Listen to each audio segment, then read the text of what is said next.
여러분 안녕하세요. 한 주 동안 또 잘 지내셨나요? 가을이 만연한 날씨도 이제 지나고 아침에는 제법 추운 날씨가 계속되고 있습니다. 지난 며칠 동안 7도, 8도 이렇게 해서 여러분 그렇게 아침에 안 일어나시겠지만 저는 이렇게 새벽기도 나올 때 너무 추워가지고 이렇게 얇은 패딩을 입을 정도의 그런 날씨가 됐습니다. 시간이 얼마나 이렇게 빠르게 지나가는지를 알 수가 있는 대목입니다. 여러분 추석 명절 잘 보내셨죠? 이제 일상으로 이제 돌아와서 조금 이제 적응이 되셨는지 모르겠는데 늘 이렇게 원래 이렇게 연휴를 지나고 나면 휴유증이 늘 있잖아요. 이제 다 적응하시고 이제 다시 이제 일상으로 돌아오셔서 이제 다시 열심히 일상생활에 전념하실 수 있길 바랍니다. 우리 기도하고 계속해서 이번 주도 말씀 살펴보도록 하겠습니다. 하나님 감사합니다. 여러가지 어려움 가운데 우리를 지켜주시고 보호하시고 말씀을 통하여서 하나님의 놀라우신 사랑과 은혜 또한 보이지 않는 세계와 보이지 않는 하나님의 도우심의 그 손길들을 또한 깨닫게 하심을 감사합니다. 하나님은 절대 우리를 버리시거나 우리를 내버려두지 아니하시고 날마다 주님의 그 사랑과 은혜로 우리를 덮으시고 인도하시고 우리 가운데 함께하여 주십니다. 오늘도 말라기 선지자를 통하여서 계속하여 반역하는 그 이전의 조상들과 동일한 죄를 짓는 그들을 향하여서 돌아오라고 외치는 하나님의 음성을 우리가 듣게 하시고 우리의 삶 가운데서도 게으르거나 하나님의 이름을 더럽히거나 하나님의 뜻대로 살지 않는 것에서부터 돌이켜 하나님을 향할 수 있도록 하나님의 말씀에 합당한 삶으로 살아드릴 수 있도록 우리 가운데 성령께서 또한 지혜와 용기를 허락하여 주시옵소서. 사랑의 많으신 예수 그리스도의 이름으로 기도합니다. 아멘. 자, 우리가 포로 제3차 기한까지 우리가 살펴보았습니다. 그리고 어느새 우리 구약성경의 맨 마지막 책인 말라기에 왔습니다. 전에 우리 잠깐 이렇게 기관했는데 대선지서와 소선지서가 있는데 대선지서, 소선지서 이렇게 나눈 게 메이저, 마이너 나눈 게 이게 중요하고 덜 중요하고가 아니라 분량의 크기라고 말씀드렸습니다. 근데 그것이 이렇게 언제나 그 순서, 분량 크기 따라 앞에 가기도 하고 이렇지만 시대 순서를 이렇게 꼭 이렇게 맞춰서 하는 건 아닙니다. 그런데 말라기 선지서, 말라기서 같은 경우에는 구약 성경의 맨 마지막에 있는 책이기도 한데 실제로 구약 성경, 그러니까 예수 그리스도께서 예수님께서 오시기 전에 그 마지막 시대, 그러니까 3차 오늘 살펴보겠지만 3차 포로 기환 이 3차 포로 기한이 지나서 느헤미야와 에스라와 느헤미야가 활동하던 그 시기 아니면 혹은 직후 그러니까 이스라엘의 마지막 시기에 활동했던 선지자입니다. 그러니까 책이 맨 마지막에도 있지만 실제로도 구약의 맨 마지막 시대에 활동했던 선지자라고 할 수가 있습니다. 여러분 말라기를 잘 모르시잖아요. 이번 기회를 통해서 배우시게 되는 겁니다. The Book of 말라기, 굳은 마음을 향한 경고. 그러니까 말씀드린 대로 지금 3차 기한까지 다 이제 끝이 난 상황이고 에스라와 느헤미야에 의해서 다시 한번 유다 백성들이 포로로부터 돌아와서 성전도 재건되었고 성벽도 완전히 수복이 된 그런 상황입니다. 이 상황을 참 염두에 두시고 오늘 말씀을 살펴보시면 좋을 것 같습니다. 오늘 함께 읽으신 말씀은 말라기 3장 1절에서 7절입니다. 같이 읽겠습니다. 만군의 여호와가 이르노라. 보라, 내가 내 사자를 보내리니 그가 내 앞에서 길을 준비할 것이요 또 너희가 구하는 바 주가 갑자기 그의 성전에 임하시리니 곧 너희가 사모하는 바 언약의 사자가 임하실 것이라. 그가 임하시는 날을 누가 능히 당하며 그가 나타나는 때에 누가 능히 서리요. 그는 금을 연단하는 자의 불과 표백하는 자의 잿물과 같을 것이라. 그가 은을 연단하여 깨끗하게 하는 자같이 앉아서 레위 자손을 깨끗하게 하되 금, 은같이 그들을 연단하리니 그들이 공의로운 제물을 나 여호와께 바칠 것이라. 그때 유다와 예루살렘의 봉헌물이 옛날과 고대와 같이 나 여호와께 기쁨이 되려니와. 내가 심판하러 너에게 임할 것이라. 점치는 자에게와 간음하는 자에게와 거짓 맹세하는 자에게와 품꾼의 삭세 대하여 억울하게 하며 과부와 고아를 압제하며 나그네를 억울하게 하며 나를 경외하지 아니한 자들에게 속히 증언하리라. 만군의 여호와가 말하였느니라. 나 여호와는 변하지 아니하나니 그러므로 야곱의 자손들아 너희가 소멸되지 아니하느니라. 만군의 여호와가 이르노라. 너희 조상들의 날로부터 너희가 나의 규례를 떠나 지키지 아니하였더라. 도다. 그런즉 내게로 돌아오라. 그리하면 나도 너희에게 돌아가리라 하였더니 너희가 이르기를 우리가 어떻게 하여야 돌아가리까 하는도다. 아멘. 자, 선지자 말라기. 일단은 말라기라는 것이 선지자의 이름입니다. 뭐 이사야, 예레미야, 뭐 다니엘 이렇게 사람들의 이름을 따서 선지서를 이렇게 하는데 말라기도 이름이다.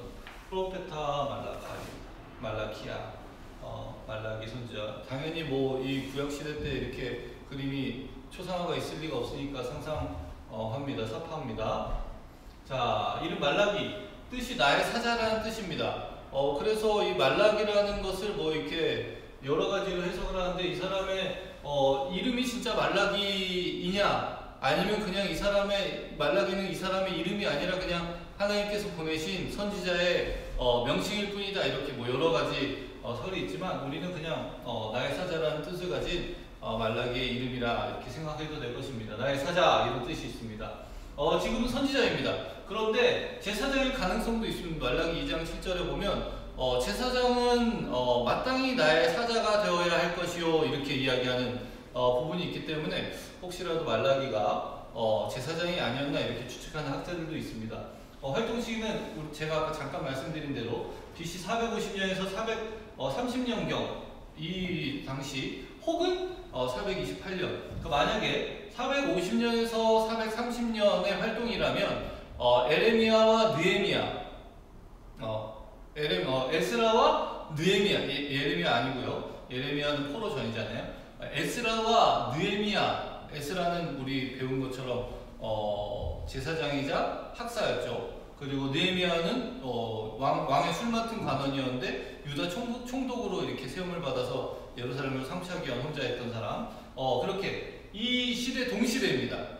그러니까 에스라와 느헤미야가 그들의 이제 그 예루살렘에 돌아와서 이제 갱신 운동을 하고 있었을 때 동시대 사람 혹은 428년이라고 하면 그 느헤미야와 에스라의 시대가 끝나고 그 직후 이렇게 되겠습니다. 그러니까 뭐 동시대거나 아니면 조금 떨어져 있는 직후 이 정도라고 생각할 수가 있습니다.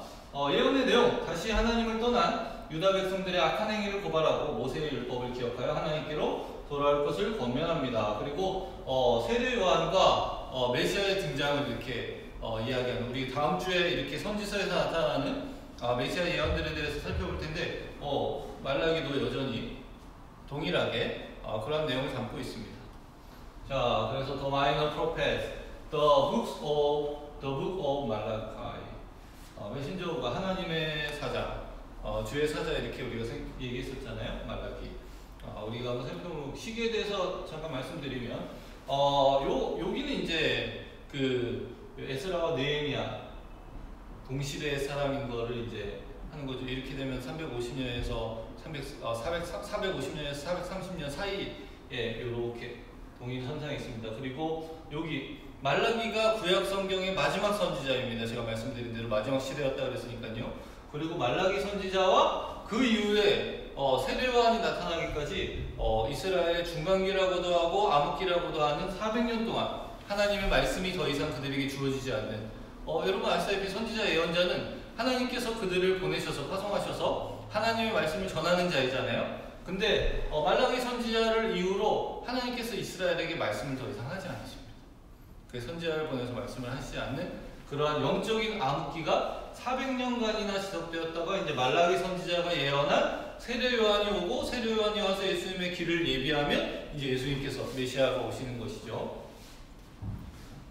말라기가 여기 있습니다. 혹은 이렇게 떨어져 있는 이렇게 1차, 2차, 3차 포로기한 지나서 이렇게 떨어져 있는 이렇게 본다면 이제 에스라와 느헤미야 시대가 사실은 여기는 이렇게 합쳐져 있는 시대죠.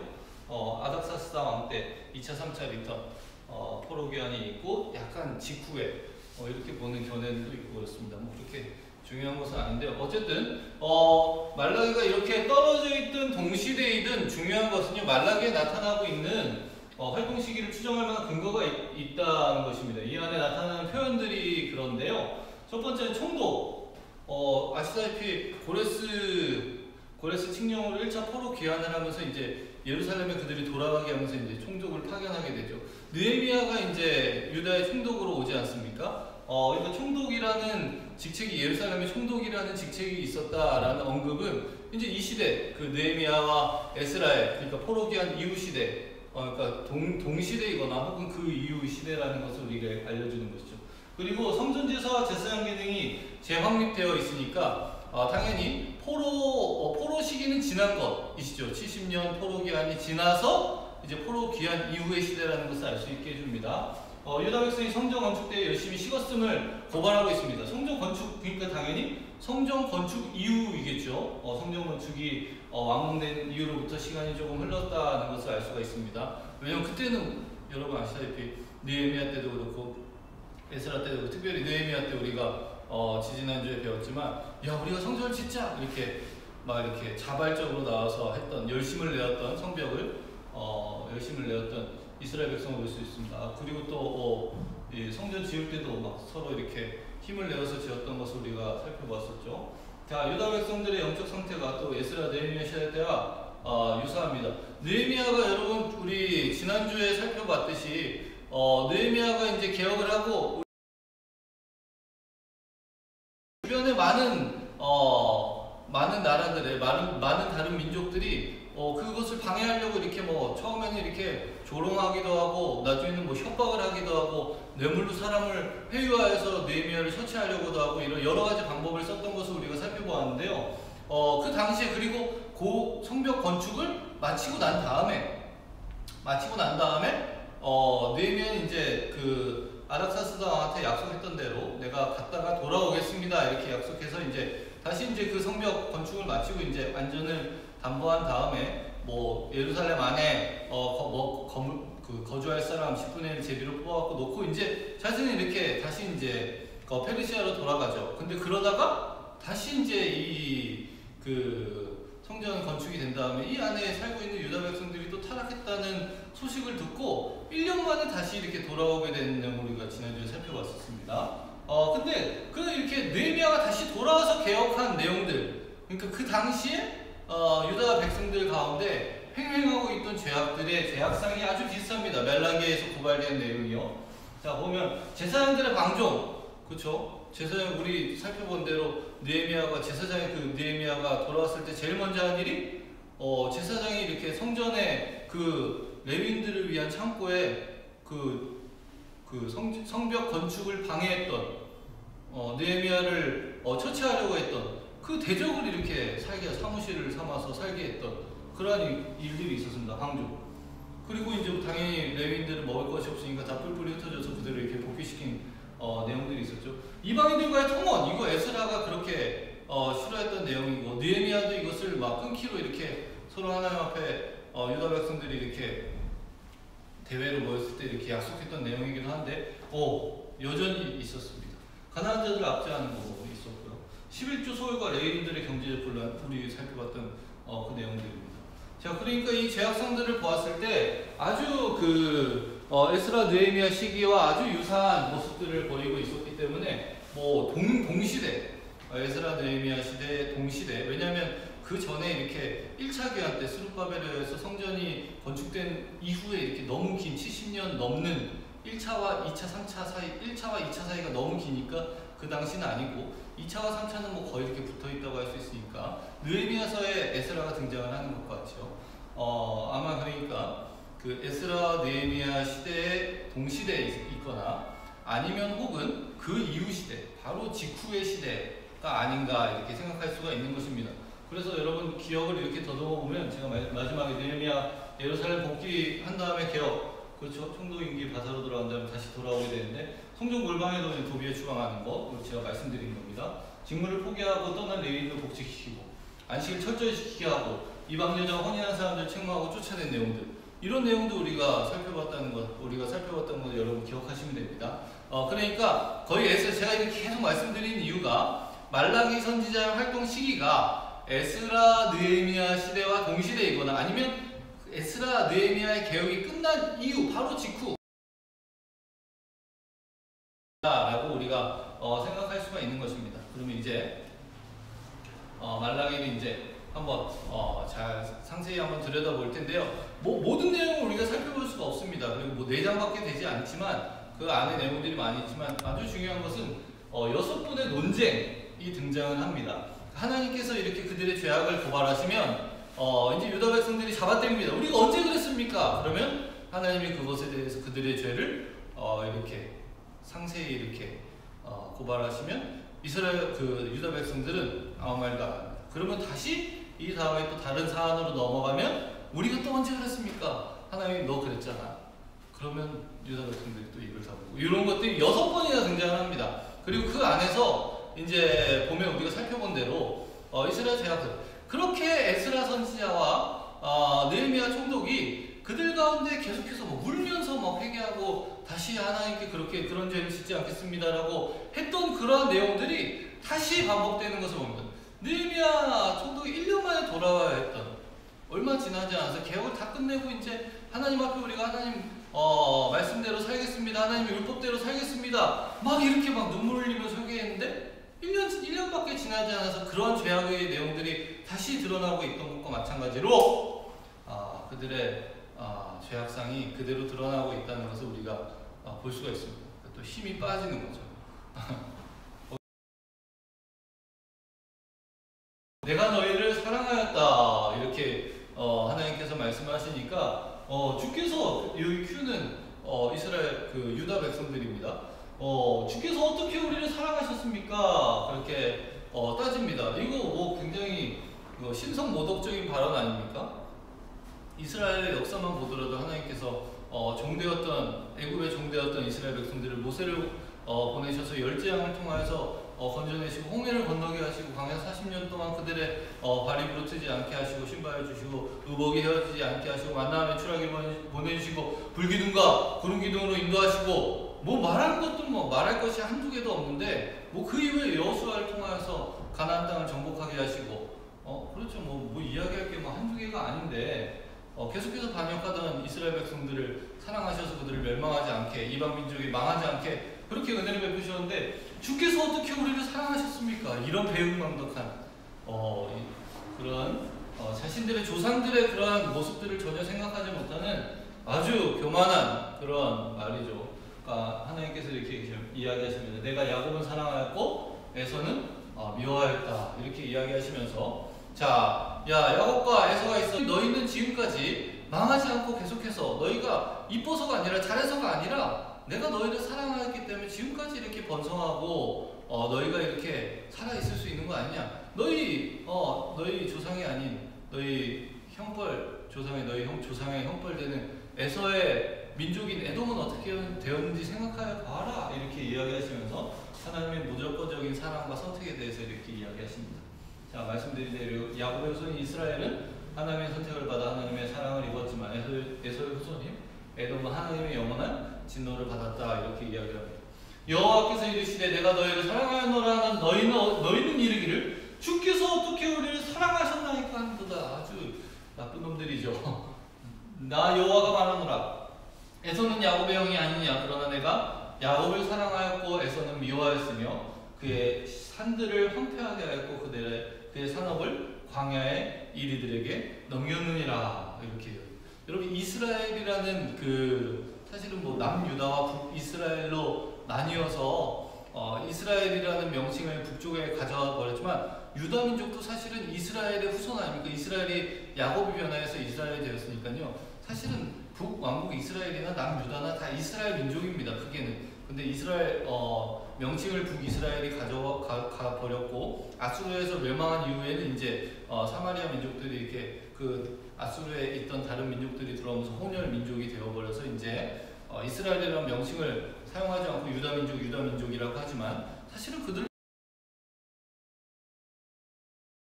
야곱의 후손임을 이렇게 스스로 드러내는 것인데 야 너희 야곱 이스라엘 민족이라고 하면서 내가 야곱은 사랑하고 에서는 미워하였다. 네, 선택, 무조건적인 선택, 무조건적인 사랑 이것을 기억하지 못하느냐. 언제 하나님이 우리를 사랑하셨습니까? 이런 이야기 너희가 뻔뻔스럽게 할 수 있냐?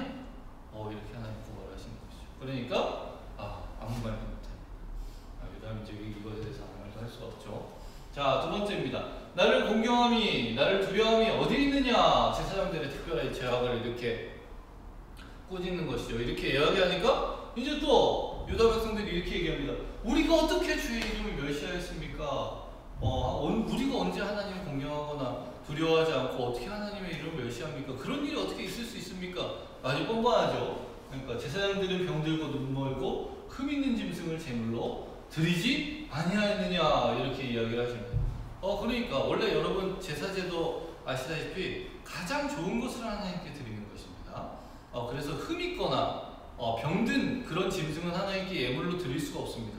그래서 왜냐하면 제사장들이 백성들이 자신이 하나님께 예물로 드릴 자기의 죄를 고백하기 위해서 아니면 화목제를 위하여서 자신의 가족들의 죄를 위하여서 죄를 속죄하기 위해서 양이나 그렇죠 염소나 소나 뭐 비둘기나 뭐 이런 것들을 갖고 올 때는요 흠 있는 것은 갖고는 안 됩니다. 그래서 제사장들이 그것을 이렇게 잘 이렇게 검사해서 이런 흠 있는 것은 하나님께 드릴 수가 없습니다. 어떻게 하나님께 드리는데 이런 걸 갖고 옵니까? 다시 좋은 걸로 갖고 오십시오. 이렇게 해야 되는데 백성들은 막 다리 저는 거, 눈 먼 거 막 이렇게 흠 있는 거 갖고 와도 뭐 조금만 내세요. 뭐 이거 사실 안 되는데 뭐 한 돈 좀 내시면 내가 봐줄게요. 통과.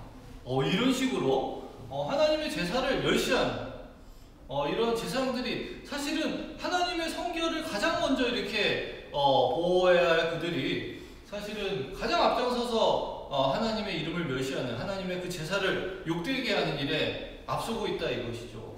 그래서 제사장들에게 저주를 내릴 것이며 그들이 수치를 당할 것이라고 이제 말씀하십니다. 하나님의 특사, 참된 제사장의 모습은 어때야 되냐? 진실하고 정확하게 말씀을 가르치고 공정하게 행해야 되는데 이것을 공정하게 하지 않는데 가장 앞장선 것이 제사장입니다. 제사장 직무를 성실하게 행하지 않았습니다. 백성들의 거룩함을 보존하지 않았습니다.